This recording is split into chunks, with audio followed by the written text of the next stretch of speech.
Welcome back to another video, and in today's video I will be talking about my conversion kit. I haven't posted in like 2 weeks because I was on holidays in Lithuania for a wedding.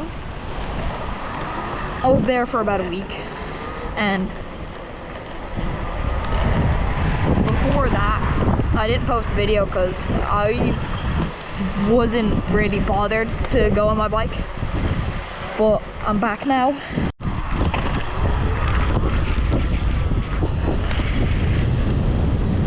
Now, what did that guy say?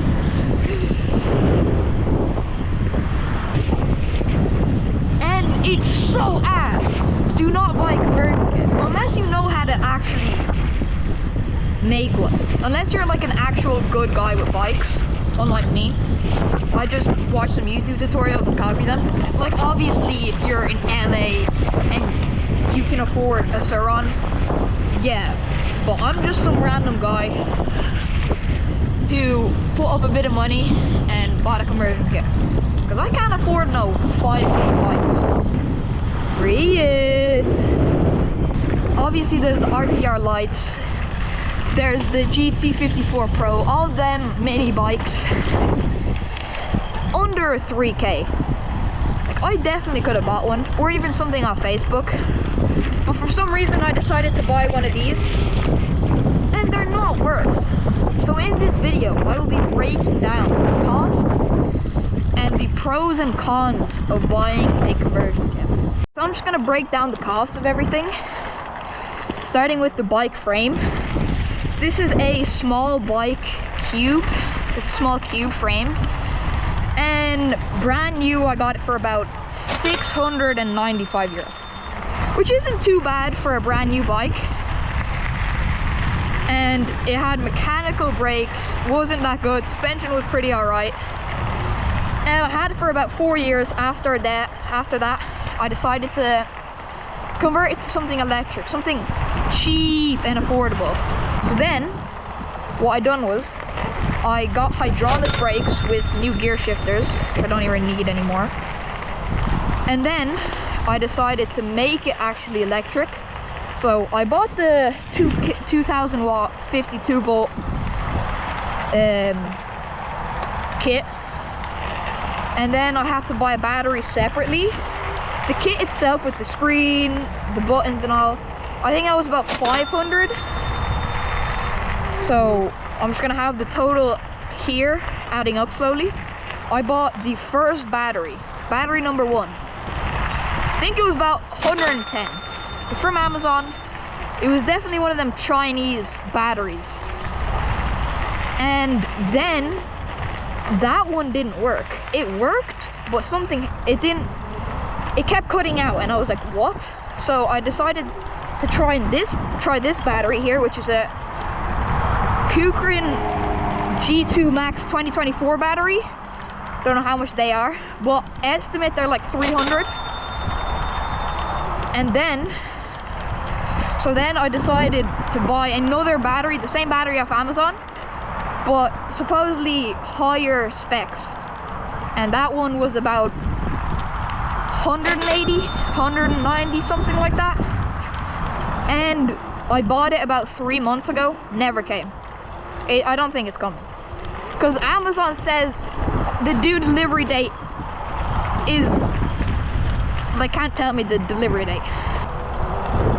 And then obviously I made 3 Temu orders. Temu order number 1, 100 and I think 10 euro. It was just a bunch of the accessories. And then Temu order number 2 was about 60.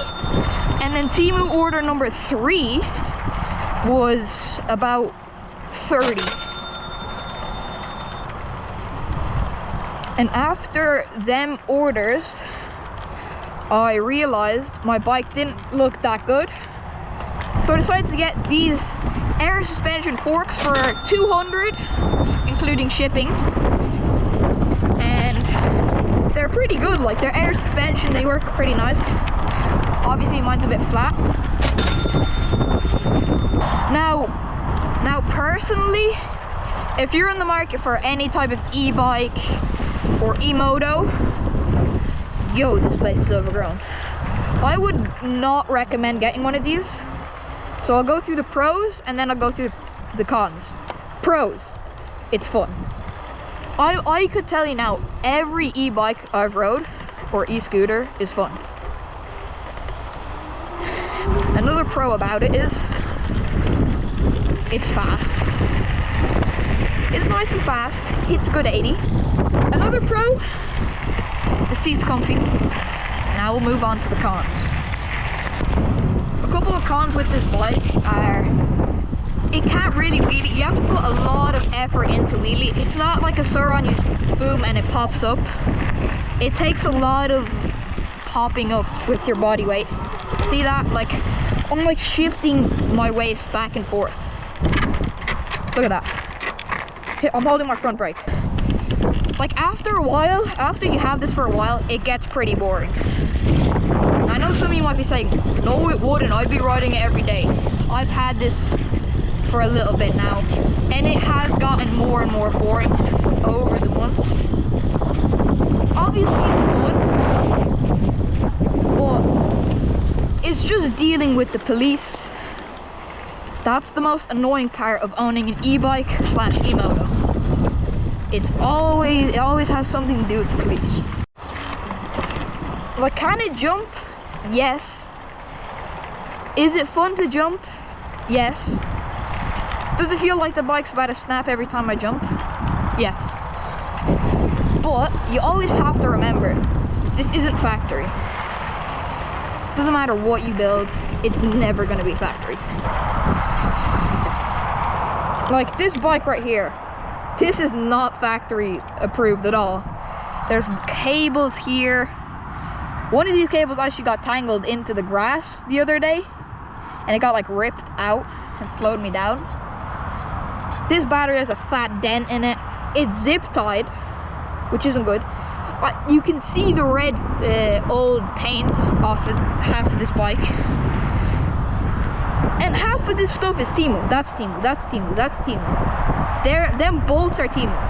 The bolts that are holding up my stem are Temu. This seat, Temu, Temu, Temu.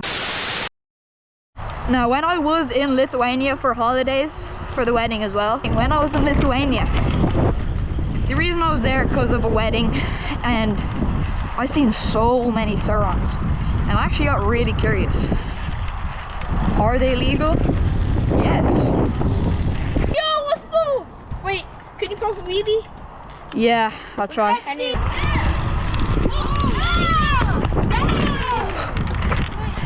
Let me try a wheelie. Wait. Loop up. Yo, let me try Larry. Let me try a wheelie. Do you want to see my wheelie? I had one of these, bro, when I was like 6. So aura, man. It was like 6 kilometers an hour. Now back to this bike review, let's just say.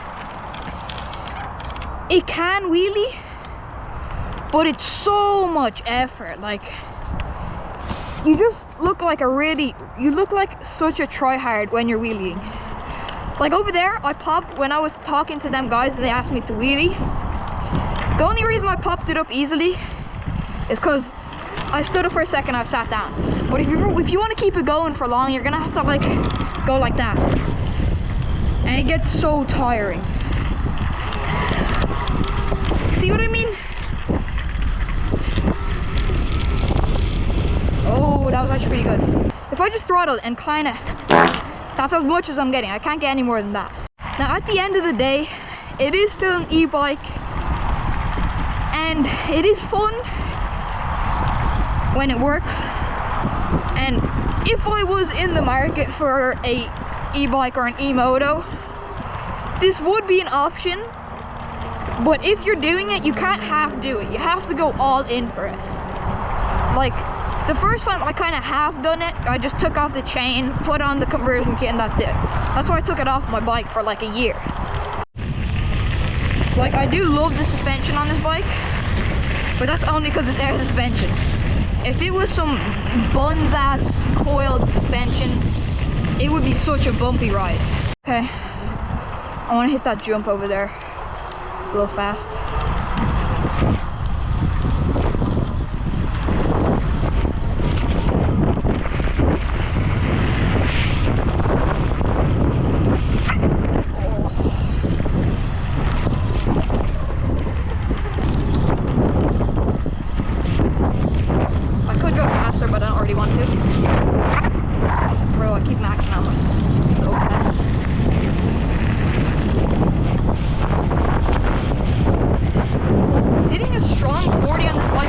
so nice.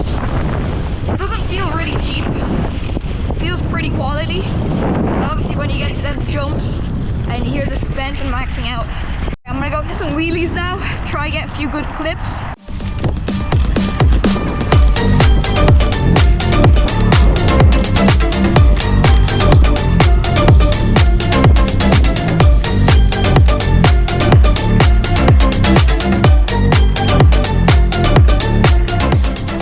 I wanna hit a mode 4.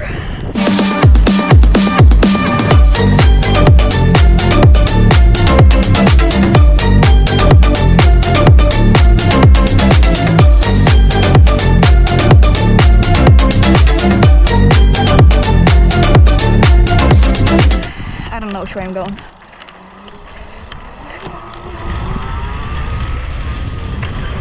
Alright, if you guys enjoyed this video, don't forget to like, sub, and watch the others. Hope you have a good day.